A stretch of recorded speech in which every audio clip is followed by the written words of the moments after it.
मुल्क में पेट्रोलियम की सूरत हाल बज़ाहिर स्टेबल दिखाई देती है, मगर इसके अंदर एक तजाद भी हमें बड़ा वाज़ेह नज़र आ रहा है। एक तरफ हुकूमत ये कह रही है कि तेल और गैस के ज़खायर तसल्ली बख्श हैं, वाफिर मकदार में मौजूद हैं, लेकिन दूसरी तरफ ऑयल मार्केटिंग कंपनीज़ इस वक्त हमें शदीद माली दबाव में नज़र आ रही हैं, जिससे मुस्तकबिल में सप्लाई मुतासर होने का ख़तरा भी मौजूद है। कैबिनेट कमेटी के मुताबिक मुल्क में तेल के ज़खायर तकरीबन 28 से 30 दिन की ज़रूरियात को पूरा करने के लिए काफ़ी हैं। मार्च और अप्रैल के लिए बड़ी मकदार में पेट्रोल कार्गो पहले ही महफूज किए जा चुके हैं। रिफाइनरीज भी मामूल के मुताबिक काम कर रही हैं, जिससे शॉर्ट टर्म में किसी फौरी किल्लत का कोई इम्कान नज़र नहीं आता।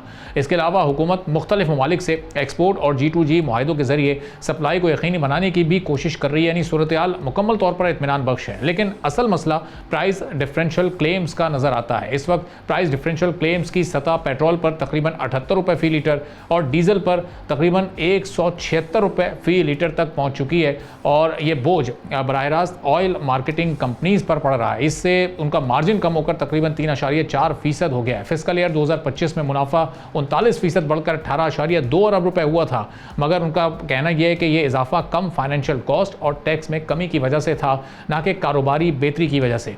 अब ऑयल मार्केटिंग कंपनीज को प्राइस डिफरेंशियल क्लेम्स अदायगियाँ अक्सर एक हफ्ते के अंदर ही करनी पड़ती हैं, जबकि बैंक फाइनेंसिंग महंगी है। इससे कैश फ्लो में मसाइल पैदा हो जाते हैं। खासतौर पर छोटी कंपनीज के लिए ये सूरत हाल ज़्यादा ख़तरनाक है, क्योंकि उनके पास ना इन्वेस्टमेंट ज़्यादा होती है और ना ही सस्ती फाइनेंसिंग तक रसाई का कोई ज़रिया होता है। अब इसका नतीजा ये निकल सकता है कि कुछ ऑयल मार्केटिंग कंपनीज ऑपरेशन बंद कर दें, और अगर ऐसा होता है तो फिर सप्लाई चेन मुतासर होगी। मुल्क में 80% सामान ट्रक्स के जरिए मुंतकिल होता है। अगर फ्यूल की कमी हुई तो लॉजिस्टिक्स 50% तक कम हो सकती हैं।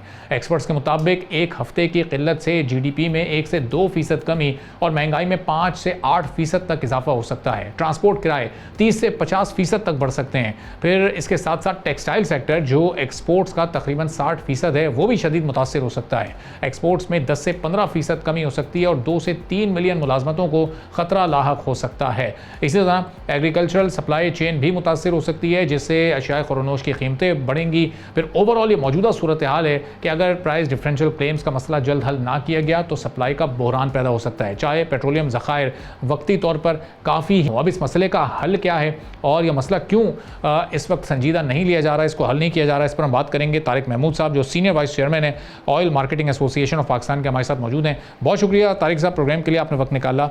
अभी बताइएगा कि हमारे पास इस वक्त फ्यूल वाफिर मकदार में मुल्क में मौजूद है। हुकूमत डे 1 से ये क्लेम कर रही है। प्राइस उन्होंने फ़ौरन ही बढ़ा दी थी जब इंटरनेशनल मार्केट में प्राइसेस बढ़ी थी, ताकि कोई क्राइसिस ना हो, जबकि उस वक्त जो तेल ख़रीदा हुआ था वो पिछली कीमतों पर था। फिर ये इशू क्यों क्रिएट हो रहा है? मसला है क्या असल में? Thank you very much for inviting me on this program. बात यह है कि जो हमारे पास स्टॉक है पाकिस्तान में, वो तो अल्लाह का शुक्र है, हमारी गवर्नमेंट में, हमारी मिनिस्ट्री ने और हमारे सारे टॉप मैनेजमेंट ने बड़े अच्छे तरीके से उसको मैनेज किया।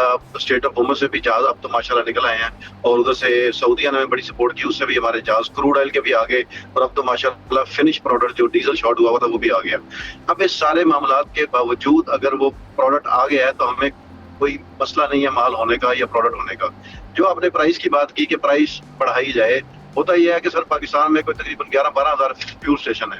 हर फ्यूल स्टेशन एक गाड़ी या 40,000 लीटर या 50,000 लीटर स्टॉक कर लेता है, या वो बेचने की उसकी इंटेंशन होती है कि यार मेरा रेट बढ़ जाएगा तो मैं इसको वेट करूंगा। अगर हम 15 दिन इंतजार करते हैं तो ये सारे के सारा माल होल्डिंग में चला जाता है या रुक जाता।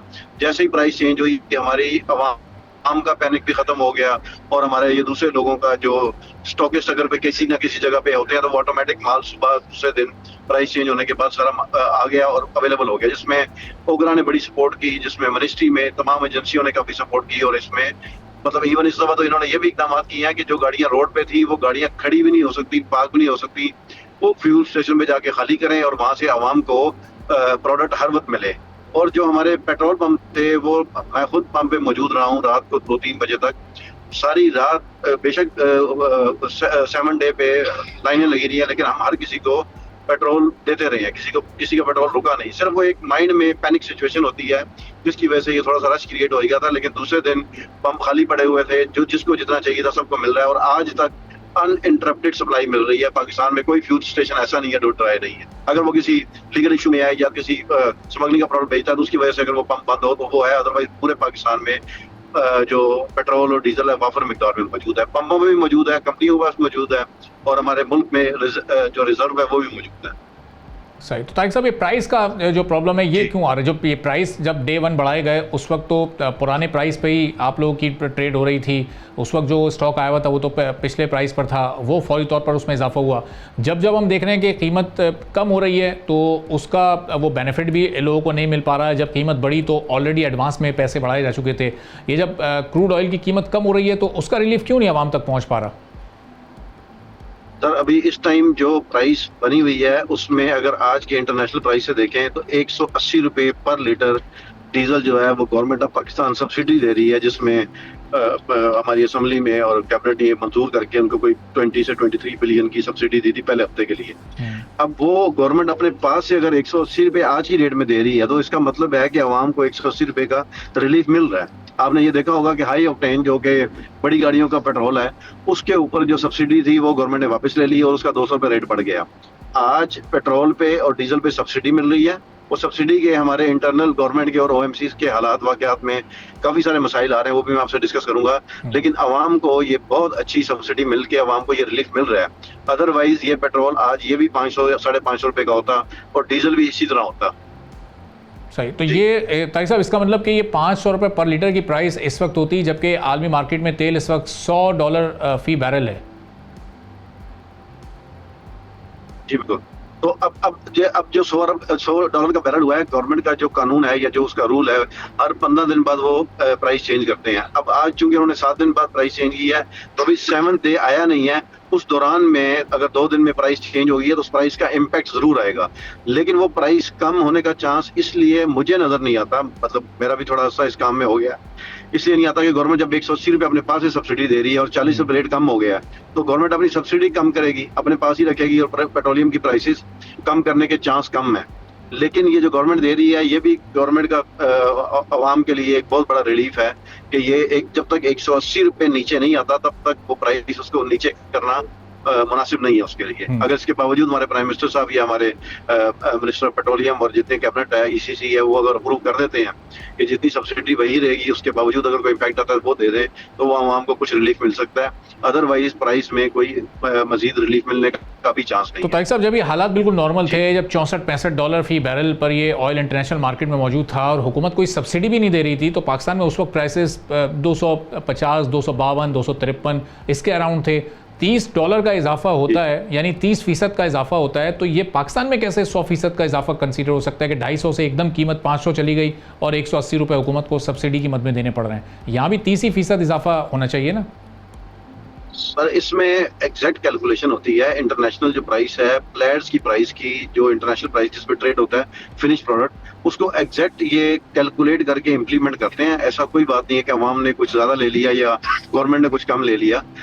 तो जो हमारा इसमें पेट्रोलियम लेवी एक आइटम है जो कि फिक्स है, उस पेट्रोलियम लेवी पे जो भी प्राइस थी वो भी उतनी ही चलती रही पिछले हफ्ते तक। इस दफा इन्होंने कुछ प्राइस को एब्जॉर्ब करने के लिए पेट्रोलियम लेवी बढ़ाई है।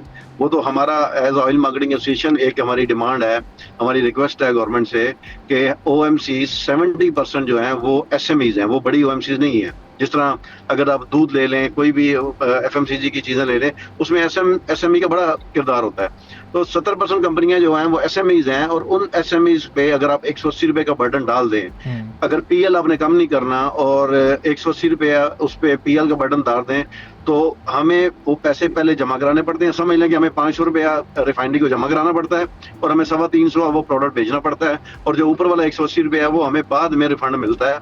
उसमें कुछ मसाइल होते हैं, कुछ लेट होता है, कुछ डॉक्यूमेंट आगे पीछे हो गए। तो कंपनियां जब 8 रुपए BTC था वो अफोर्ड नहीं कर सकती थी, तो ये 180 रुपए से कंपनियां कैसे चल सकती हैं? सब्सक्राइब करें और बेल दबाएं ताकि कोई खबर रह न जाए।